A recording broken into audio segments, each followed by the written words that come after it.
Hello everyone, welcome back to the channel. Cost accounting में हम लोगों ने एक चैप्टर स्टार्ट किया है, reconciliation of cost and financial accounts. अभी तक इस चैप्टर का हम लोगों ने 6 पार्ट कर लिया है। आज पार्ट 7 होने वाला है। ये पार्ट इस चैप्टर का लास्ट पार्ट है और हमारा ये चैप्टर का सारा टॉपिक एंड कॉन्सेप्ट कवर हो जाएगा। तो चलिए, आज का एक नया टॉपिक है जो हम लोग कवर करने वाले हैं और वो टॉपिक है कैपेसिटी ऑफ नॉर्मल प्रोडक्शन। यानी आज हम लोग देखेंगे कि हमारे जो फैक्ट्री या जो कल कारखाना है जहाँ पर हमारा प्रोडक्शन का जो काम होने वाला है उसका एक पर्टिकुलर कैपेसिटी होता है। जो प्लांट लगे हैं, जो बड़े बड़े मशीन लगे होते हैं जहाँ प्रोडक्शन का काम होता है, तो प्रोडक्शन का एक नॉर्मल कैपेसिटी होता है प्लांट का, मशीनरी का। तो एक नॉर्मल कैपेसिटी से अगर हम लोग प्रोडक्शन ज़्यादा करते हैं या अगर उससे हम लोग प्रोडक्शन कम करते हैं तो हमारा कॉस्ट, हमारा एक्सपेंसेस या कुछ इनडायरेक्टली होने वाले इनकम डिफर करते हैं। पीएल के अलग होंगे और कॉस्ट अकाउंटिंग के अलग अलग होंगे। तो जाहिर सी बात है कि हमारा जो प्रॉफिट कैलकुलेट होगा कॉस्ट अकाउंटिंग का और जो प्रॉफिट कैलकुलेट होगा फाइनेंशियल के अकॉर्डिंग पीएल अकाउंट का, वो प्रॉफिट भी अलग अलग होगा। इन दोनों प्रॉफिट को आपस में मैच कराने के लिए हम लोग को फिर से रिकॉन्सिलिएशन स्टेटमेंट बनाना पड़ेगा। रूल हम लोग फिर पहले वाला ही फॉलो करेंगे और इसी के साथ हमारा ये टॉपिक कवर हो जाएगा। और फिर आज हम लोग 2 क्वेश्चन करने वाले हैं और फिर हमारा ये चैप्टर भी कंप्लीट हो जाएगा और फिर नेक्स्ट क्लास से जो है हम लोग कोई दूसरा चैप्टर, कोई दूसरा सब्जेक्ट करेंगे। तो चलिए आज का वीडियो स्टार्ट करते हैं। Let's begin.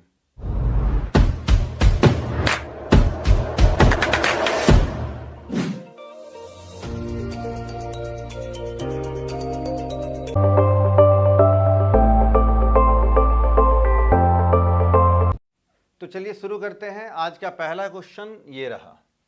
From the following information given below determine the profit as it would be shown by cost account.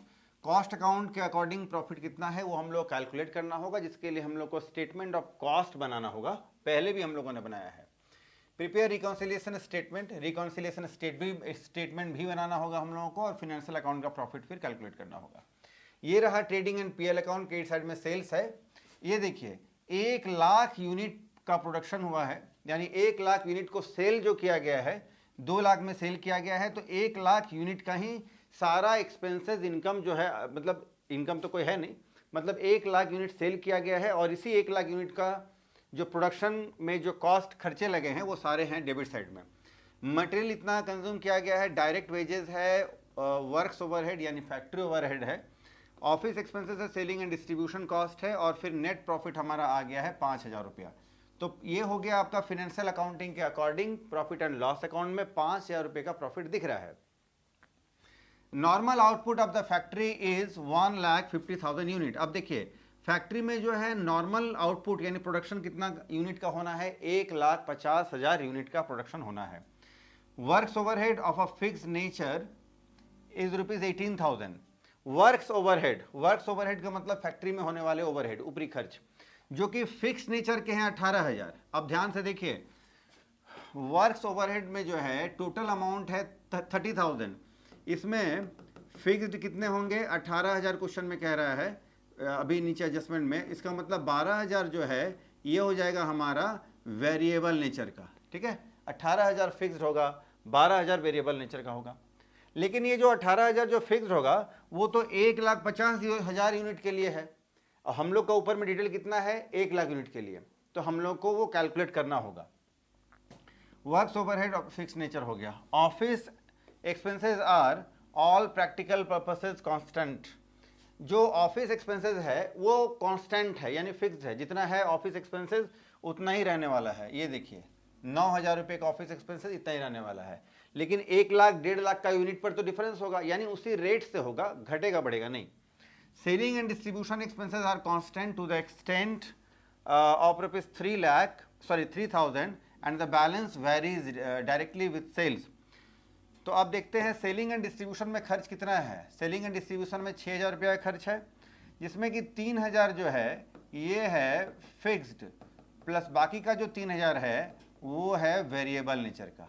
ठीक है, किसका अमाउंट किधर हम लोग क्या करेंगे वो हम लोग रास्ते में देखेंगे अभी। चलो, तो प्रॉफिट एंड लॉस अकाउंट तो बन चुका है, प्रॉफिट 5,000 आ चुका है। अब हम लोग बनाएंगे स्टेटमेंट ऑफ कॉस्ट और कॉस्ट के अकॉर्डिंग कितना प्रॉफिट है कैलकुलेट करेंगे। फिर मिसमैच करेगा तो हम लोग बनाएंगे रिकॉन्सिलिएशन स्टेटमेंट। चलो जी, तो सबसे पहले तो मटेरियल कंज्यूम्ड, मटेरियल कंज्यूम्ड और डायरेक्ट वेजेस, ये दोनों एक ही खर्चे हैं। 1,00,000 और 50,000 रुपया खर्च किया गया है। ये हो गया 1,50,000। इसको हम लोग बोलेंगे प्राइम कॉस्ट। ये हो गया प्राइम कॉस्ट। इसमें ऐड करना है वर्क्स ओवरहेड। वर्क्स यानी factory, works overhead. Works overhead में देखिए हम लोगों ने ऊपर में देखा है दो तरह की बात है। कुछ है फिक्स्ड ओवरहेड और दूसरा वेरिएबल ओवरहेड। जो फिक्स्ड है वो 18,000 का अमाउंट जो है फिक्स्ड है, लेकिन हम लोगों का कितना हो रहा है 1,50,000 यूनिट जो है ये हमारा नॉर्मल कैपेसिटी है प्रोडक्शन आउटपुट का। तो 1,50,000 से डिवाइड कर देंगे हम लोग एक्चुअल में, लेकिन 1,00,000 यूनिट का ही हम लोगों ने सेल किया है तो प्रोडक्शन 1,00,000 यूनिट का ही हुआ होगा। तो 1,50,000 यूनिट से डिवाइड कर देंगे, मल्टीप्लाइड कर देंगे 1,00,000 यूनिट से, तो 1,00,000 यूनिट का हमारा कॉस्ट आ जाएगा। फिक्स्ड वाला जो अमाउंट है ये हो जाएगा हमारा 12,000। ये अमाउंट हो जाएगा हमारा 12,000। ठीक है। वेरिएबल वाला तो 30,000 में से 18,000 तो हम लोग अलग कर देंगे, तो वेरिएबल में कितना बचेगा? तो वेरिएबल तो भाई वैरी करता है। वेरिएबल मतलब होता है वो कॉस्ट जो हमारा नंबर ऑफ यूनिट के अकॉर्डिंग वैरी करता है। प्रोडक्शन कम करेंगे तो वेरिएबल कॉस्ट कम आएगा, और जैसे ही आप प्रोडक्शन का यूनिट बढ़ाएंगे तो वैसे ही आपका उसी रेशियो में जो है प्रोपोर्शनेटली जो है वो खर्च भी बढ़ता है। तो टोटल 30,000 रुपया था, जिसमें कि फिक्स था 18,000, जिसका हम लोग कैलकुलेशन ऊपर कर लिया। तो फिक्स वाला अमाउंट अगर घटाते हैं तो 12,000 बचता है। तो ये अमाउंट पूरा का पूरा 12,000 इतना ही होगा। ठीक है। तो वर्क्स ओवरहेड एक तरह से देखा जाए तो 24,000 रुपया हमारा लग गया।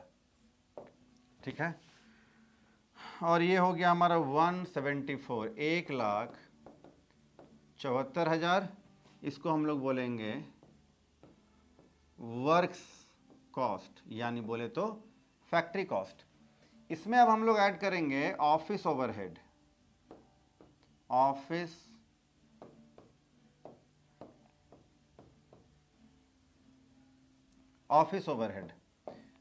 ओवरहेड में भी इस तरह की कुछ बात है, कुछ अमाउंट फिक्स्ड है, कुछ वेरिएबल है। ऑफिस ओवरहेड ये कांस्टेंट है। कांस्टेंट मतलब जितना खर्च होना चाहिए उतना ही है। तो 9,000 रुपया खर्च किया गया है, लेकिन ये 1,50,000 यूनिट का कैपेसिटी है तो उतने के लिए ही है, और ये कांस्टेंट है यानी फिक्स्ड है 9,000 रुपया एक्चुअली में। लेकिन 1,00,000 यूनिट तैयार किया गया है तो 1,00,000 से हम लोग मल्टीप्लाई कर देंगे, डिवाइड करने के बाद ये आ जाएगा 6,000। 6,000 हम लोगों ने खर्च कर दिया, तो ये हो गया 1,80,000। इस खर्च को हम लोग बोलेंगे ऑफिस, इस कॉस्ट को हम लोग बोलेंगे ऑफिस कॉस्ट। ऑफिस कॉस्ट हो गया हमारा 1,80,000। अब आगे चलते हैं। अब इसमें हम लोग ऐड करेंगे selling and distribution. Selling and distribution overhead. इसमें भी दो तरह की बात है। फिक्स्ड है, फिक्स कितना है 3,000 रुपया फिक्स्ड है, लेकिन ये 1,50,000 यूनिट के लिए ले, तो 1,00,000 यूनिट के लिए कितना होगा? 1,00,000 यूनिट के लिए कितना हो जाएगा जी? तो ये हो जाएगा 2,000। ठीक है। इसके बाद है आपका वेरिएबल।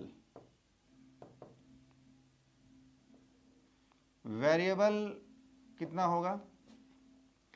टोटल कितना है इसमें? टोटल है आपका ये सेलिंग एंड डिस्ट्रीब्यूशन, ये टोटल है 6,000। तो 6,000 में से तो 3,000 हम लोग निकाल लेंगे। 6,000 में से 3,000 जो फिक्स्ड वाला अमाउंट था हम लोगों ने निकाल लिया, उसका काम कर लिया। जो बचेगा बाकी का 3,000, तो यही है आपका वेरिएबल। 5,000 रुपये तो लगना ही लगना है। ऐड कर देंगे 1,85,000। ठीक है। अब आगे देखिए 1,85,000 हो गया है, लेकिन सेल्स तो क्वेश्चन में गिवन है, सेल्स तो क्वेश्चन में गिवन है। पीएल अकाउंट का आप क्रेडिट साइड में देखिए, सेल्स तो गिवन है 2 लाख रुपया। इसका मतलब कि सेल हमारा सेलिंग प्राइस टोटल है 2 लाख, इसको बनाने में हम लोग को खर्च लगा है 1,85,000। तो 15,000 जो बैलेंसिंग फिगर है ये हमारा हो गया प्रॉफिट, ये हो गया हमारा प्रॉफिट। ठीक है, तो फिनेंशियल के अकॉर्डिंग हमारा प्रॉफिट आया था 5,000, कॉस्ट के अकॉर्डिंग प्रॉफिट आया 15,000। दोनों आपस में मिसमैच कर रहा है। मैच कराने के लिए, इनका मिलान करने के लिए हम लोग को बनाना पड़ेगा रिकॉन्सिलिएशन स्टेटमेंट। चलो, तो इसमें हम लोग चलेंगे प्रॉफिट एज पर कॉस्ट, ये तो पहले जैसे ही चलेगा, profit as per cost accounts, और कॉस्ट का प्रॉफिट आया है 15,000। अब जो खर्चे मिसमैच कर रहे हैं इसके कारण बात होगा। अब आप देखिए क्वेश्चन में अगर आप देखिएगा तो मटेरियल का खर्चा, डायरेक्ट वेजेस का खर्चा जो है, ये दोनों ही अकाउंट में, चाहे वो कॉस्ट हो चाहे वो आपका ये फिनेंशियल, ये पीएल हो, दोनों में एक है। लेकिन ये जो 3 ओवरहेड है, ओवरहेड यानी ऊपरी खर्च, पहला हो गया वर्क्स ओवरहेड, दूसरा हो गया ऑफिस एक्सपेंसेस, और तीसरा हो गया सेलिंग एंड डिस्ट्रीब्यूशन कॉस्ट। ये तीनों का जो अमाउंट है 30, 9 और 6,000, 30, 9 और 6, 30, 9 और 6,000। अब आप देखिए यहाँ पर ध्यान से, 30, 9 और 6,000 हुआ है ना, तो वर्क्स कॉस्ट का टोटल आप देखिए यहाँ पर 24,000 खर्च किया गया है, वहाँ 30 था, यहाँ पर 24,000 खर्च किया गया है।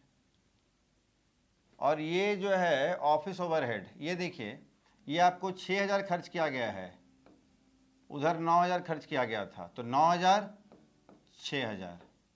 ठीक है, और ये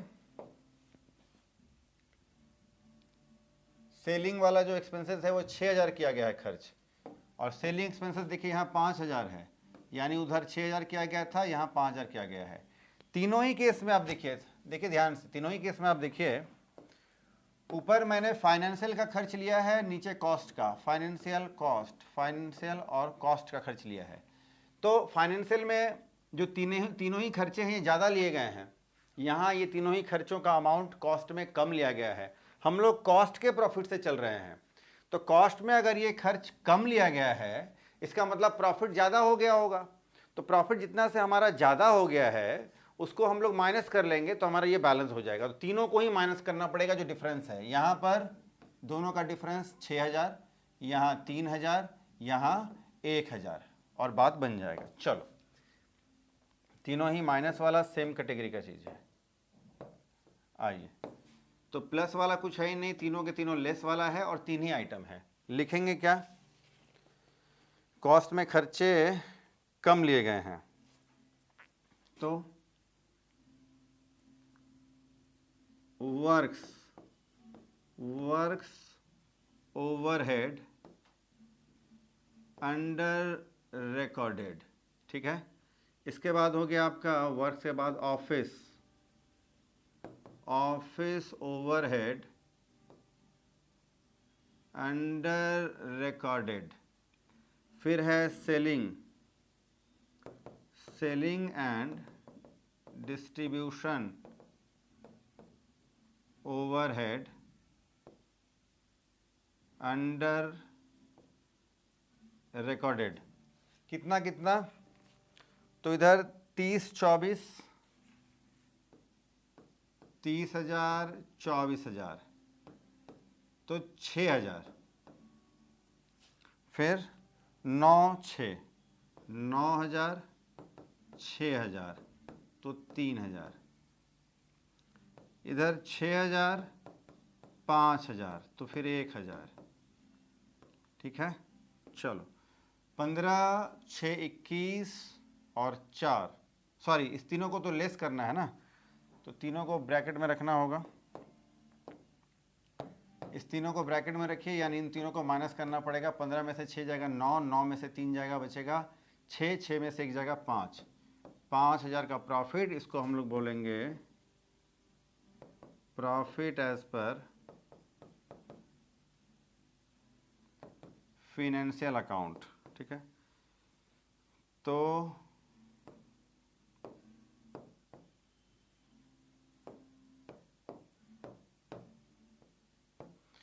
कॉस्ट का प्रॉफिट 15,000 से हम लोग चले थे, फिनेंशियल का प्रॉफिट आ गया 5,000 और दोनों मैच कर गए। चलो जी फटाफट से आप इसका स्क्रीनशॉट लीजिए और लास्ट में टेलीग्राम चैनल में मैं डाल दूंगा, वहां से आप इसको डाउनलोड कर पाएंगे। चलो आइए एक और क्वेश्चन करते हैं।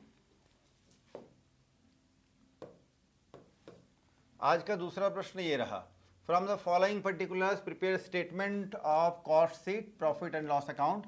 यानी स्टेटमेंट ऑफ कॉस्ट शीट बना करके हम लोगों को कॉस्ट का प्रॉफिट पता करना है, पीएल अकाउंट बना करके फाइनेंशियल का प्रॉफिट हम लोग को पता करना है, लास्ट में फिर रिकॉन्सिलेशन स्टेटमेंट बनाना है और प्रॉफिट दोनों का अकाउंट का आपस में मैच कराना होगा हम लोगों को।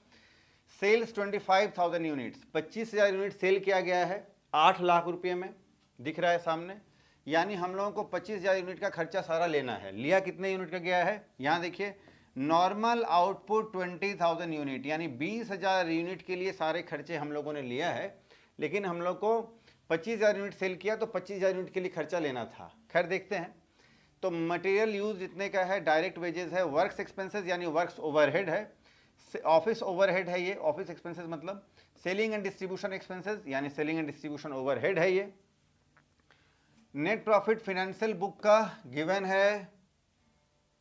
इसके बाद नॉर्मल आउटपुट जो है 20,000 यूनिट कैपेसिटी है।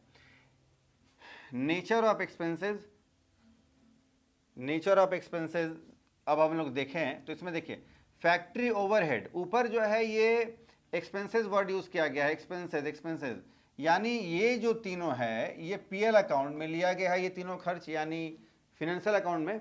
और नीचे अगर आप देखिएगा तो ओवरहेड और फैक्ट्री ओवरहेड में ओवरहेड है, ऑफिस ओवरहेड में ओवरहेड है, सेलिंग ओवरहेड में, अच्छा यहाँ एक्सपेंसेस डाल दिया लेकिन इसमें भी ओवरहेड होना चाहिए था।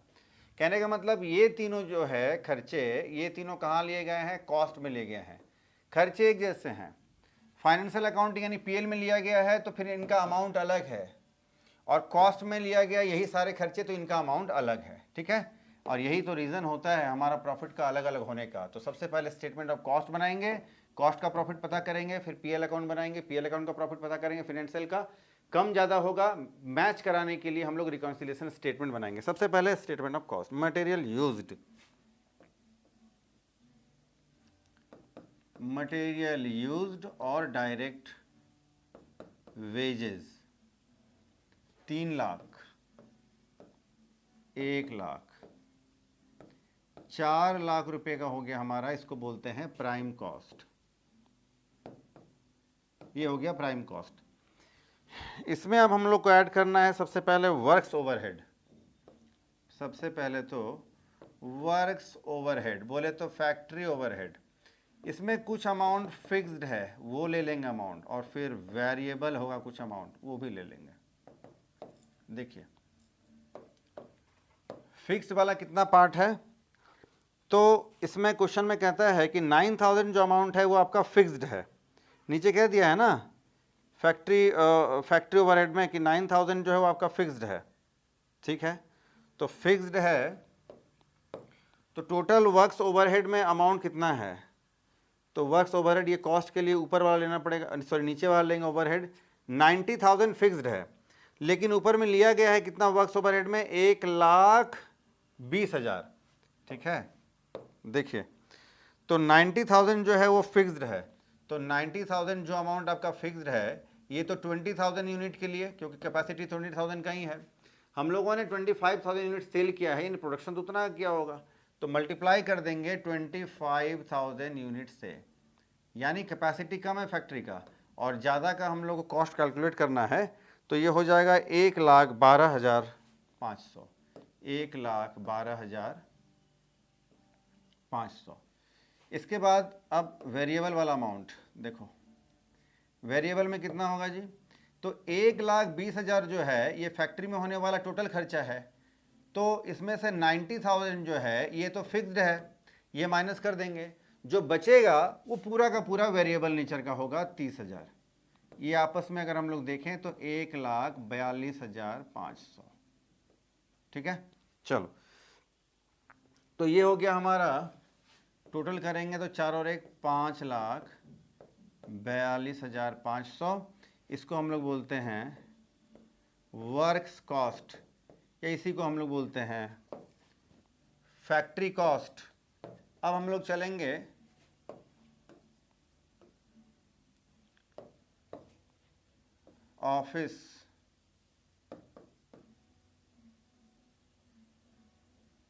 Office overhead. ऑफिस ओवरहेड में भी ऑफिस ओवरहेड जो है ये कांस्टेंट है, लेकिन ऑफिस ओवरहेड में जो खर्च किया गया है ये 20,000 खर्च किया गया है, लेकिन ये 20,000 यूनिट के लिए खर्च किया गया है। हम लोग को तो 25,000 यूनिट के लिए लेकिन कॉस्ट कैलकुलेट करना है ना, तो ये हो जाएगा 25,000 रुपया। ठीक है, ऐड कर देंगे तो 567,500, इसको बोलेंगे ऑफिस कॉस्ट। ठीक है, इसके बाद अब इसमें हम लोग ऐड करेंगे selling and distributive overhead. Selling and distribution overhead. Selling and distribution overhead में भी कुछ अमाउंट फिक्स्ड है तो कुछ वेरिएबल है। फिक्स्ड वाला जो अमाउंट है वो 30,000 रुपये का है। फिक्स्ड वाला अमाउंट 30,000 रुपये का है, लेकिन ये फिर वही बात है, ये 20,000 यूनिट के लिए खर्च किया गया है, लेकिन हम लोगों को 25,000 यूनिट के लिए कैलकुलेट करना होगा, तो 37,500 रुपया खर्च किया गया फिक्स्ड के नाम पर।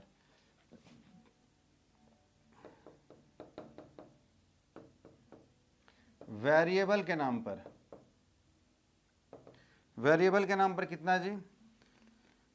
तो वेरिएबल में तो लगना है 50,000, वेरिएबल में 50,000 लगना है, सीधी बात है बिल्कुल। 5 3 8 87,500 टोटल करेंगे, ये हो जाएगा 6,55,000। आगे बढ़ते हैं। अच्छा, इसको हम लोग बोलेंगे टोटल कॉस्ट। ये हमारा आ गया टोटल कॉस्ट, ये टोटल कॉस्ट है हमारा 6,55,000। ठीक, क्वेश्चन में सेल्स गिवन है, लेकिन सेल्स ये हमारा है 8 लाख रुपए का। अब आप देखिए, जो हम लोगों ने माल बेचा है 25,000 यूनिट, उसका टोटल कॉस्ट जो है 6,55,000, सेल किया 8 लाख रुपए में, तो जो दोनों का बैलेंसिंग फिगर है, दोनों का बैलेंस 1,45,000, ये अमाउंट हो जाएगा हमारा प्रॉफिट। ये अमाउंट हो जाएगा हमारा प्रॉफिट। बैलेंस जो अमाउंट है यही हो जाएगा प्रॉफिट। ये कॉस्ट का प्रॉफिट है, लेकिन अब हम लोग को बनाना है फाइनेंस, हाँ, अब हम लोग को फाइनेंशियल के अकॉर्डिंग बनाना है प्रॉफिट एंड लॉस अकाउंट, और फिर से प्रॉफिट कैलकुलेट करना है। तो जो खर्चे हैं to material used,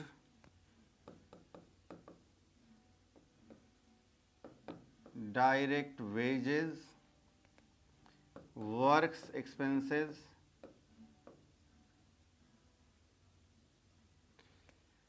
office expenses. यहाँ पर फिक्स्ड और वेरिएबल वाला कोई कॉन्सेप्ट नहीं है, और सेलिंग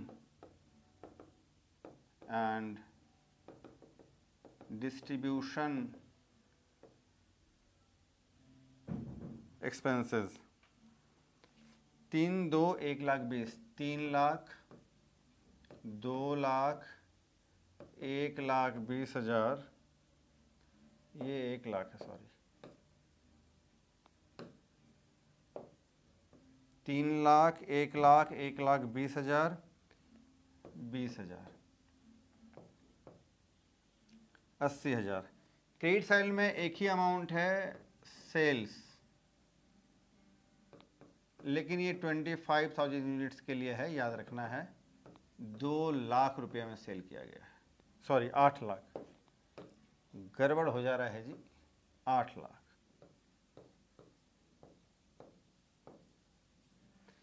तो फिर बैलेंसिंग फिगर प्रॉफिट होना चाहिए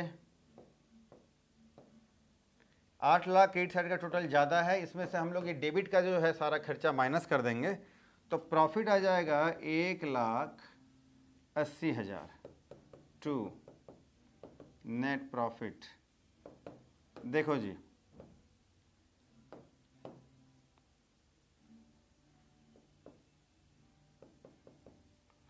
टू नेट प्रॉफिट 80,000, 1,80,000। अभी हम लोग कॉस्ट अकाउंटिंग बनाए थे तो कॉस्ट में अभी हम लोगों ने देखा था वहाँ प्रॉफिट आया था 1,45,000, फाइनेंशियल का प्रॉफिट कितना हो गया 1,80,000। रीज़न क्या है? रीज़न है ये दोनों खर्चे तो कॉमन लिए गए हैं, दोनों का अमाउंट इक्वल है बिल्कुल, चाहे फाइनेंशियल हो या कॉस्ट हो, 3 लाख और 1,00,000। ये 3 खर्चे जो हैं, इन तीनों खर्चों का जो अमाउंट है कॉस्ट में अलग लिया गया है, फाइनेंशियल में अलग लिया गया है। आप देख सकते हैं यहाँ तो खर्चा है 1,20,000, 20 और 80। यहाँ देखिए, यहाँ देखिए वर्क्स ओवरहेड में देखिए आपका ये 1,42,000 खर्च किया गया है, उधर तो करीब उधर अमाउंट लिया गया था 1,20,000, यहाँ 1,42,000 डिफरेंस है। ऑफिस ओवरहेड यहाँ लिया गया है 25,000 और उधर लिया गया है कितना 20,000, 20,000। सेलिंग एंड डिस्ट्रीब्यूशन उधर लिया गया है 80,000, यहाँ लिया गया है 87,500। कोई अमाउंट, कोई खर्च कम लिया गया है, कोई ज़्यादा लिया गया है, जिसके कारण हमारा फिनेंशियल और कॉस्ट का प्रॉफिट कम ज़्यादा हो गया है, मिसमैच कर गया है। इसको सही करने के लिए, मैच कराने के लिए हम लोग रिकॉन्सिलिएशन स्टेटमेंट बनाएंगे और हम लोग चलेंगे profit as per cost, profit as per cost account.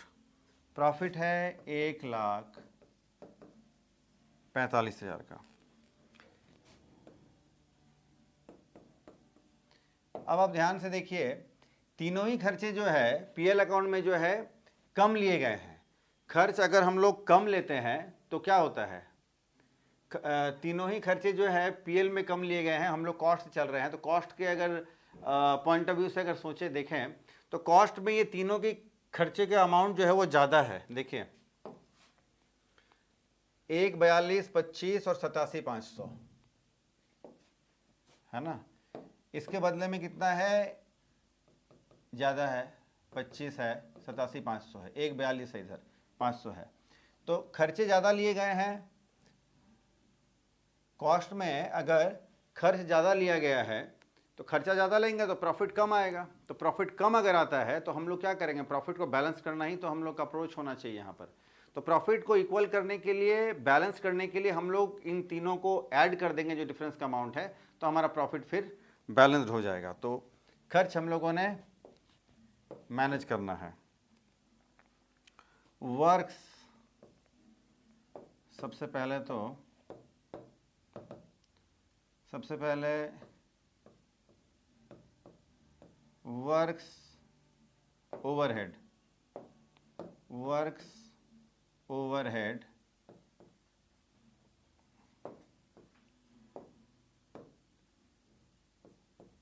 ओवरचार्ज्ड on cost. कितना से ओवरचार्ज कर दिया गया है, तो 1,42,500 चार्ज किया गया है, जो 1,20,000 चार्ज किया गया किसमें, पीएल में, तो 22,500 का डिफरेंस तो ये हो गया। दूसरा है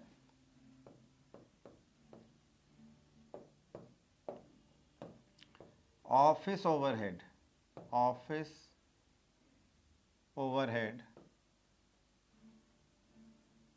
ओवरचार्ज्ड ऑन कॉस्ट।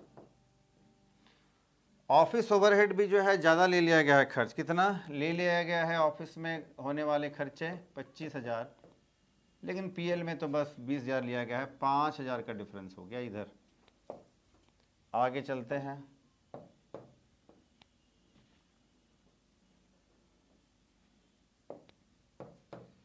तीसरा अमाउंट है selling and distribution overhead, selling and distribution overhead overcharged 87,500 ले लिया गया है खर्च, लेना था 80,000, 7,500 का डिफरेंस है साहब। चलो तो अब हमारा जो ये तीनों अमाउंट को हम लोग ऐड कर देंगे तो फिर हमारा प्रॉफिट आ जाएगा 1,80,000। 1,80,000 हमारा प्रॉफिट का अमाउंट आ जाएगा, जो कि फाइनेंशियल का प्रॉफिट है। इसको हम लोग लिखेंगे profit as per financial accounts. Cost के प्रॉफिट से चले थे 1,45,000 से, तो फिनेंशियल का प्रॉफिट हमारा आ गया 1,80,000। चलो फटाफट से इसका भी आप स्क्रीनशॉट ले लीजिए, फिर टेलीग्राम चैनल में मैं इसको डाल दूंगा, वहाँ से आप इसको डाउनलोड कर सकते हैं। टेलीग्राम चैनल आपको इसी नाम से मिलेगा, डेज कॉमर्स के नाम से। चलो जी, तो आज हम लोग इतना ही करते हैं। आज का ये लेक्चर आप कैसा लगा कमेंट सेक्शन में ज़रूर बताएं। अगर कोई डाउट है तो आप कमेंट सेक्शन में पूछ सकते हैं। और इसी के साथ आज आपका ये reconciliation of cost and financial accounts वाला जो चैप्टर है ये कंप्लीट हो गया है। और अगर आपको वीडियो अच्छा लगता है तो वीडियो को आप लाइक करें, चैनल को सब्सक्राइब करें, अपने फ्रेंड्स को वीडियो ज़रूर शेयर करें, ज़्यादा से ज़्यादा फ्रेंड्स को ज़रूर शेयर करें। तो आज हम लोग इतना ही करते हैं, फिर मिलते हैं हम लोग नेक्स्ट वीडियो में किसी नए टॉपिक के साथ, किसी नए चैप्टर में, किसी नए सब्जेक्ट में। तब तक के लिए टेक केयर, बाय।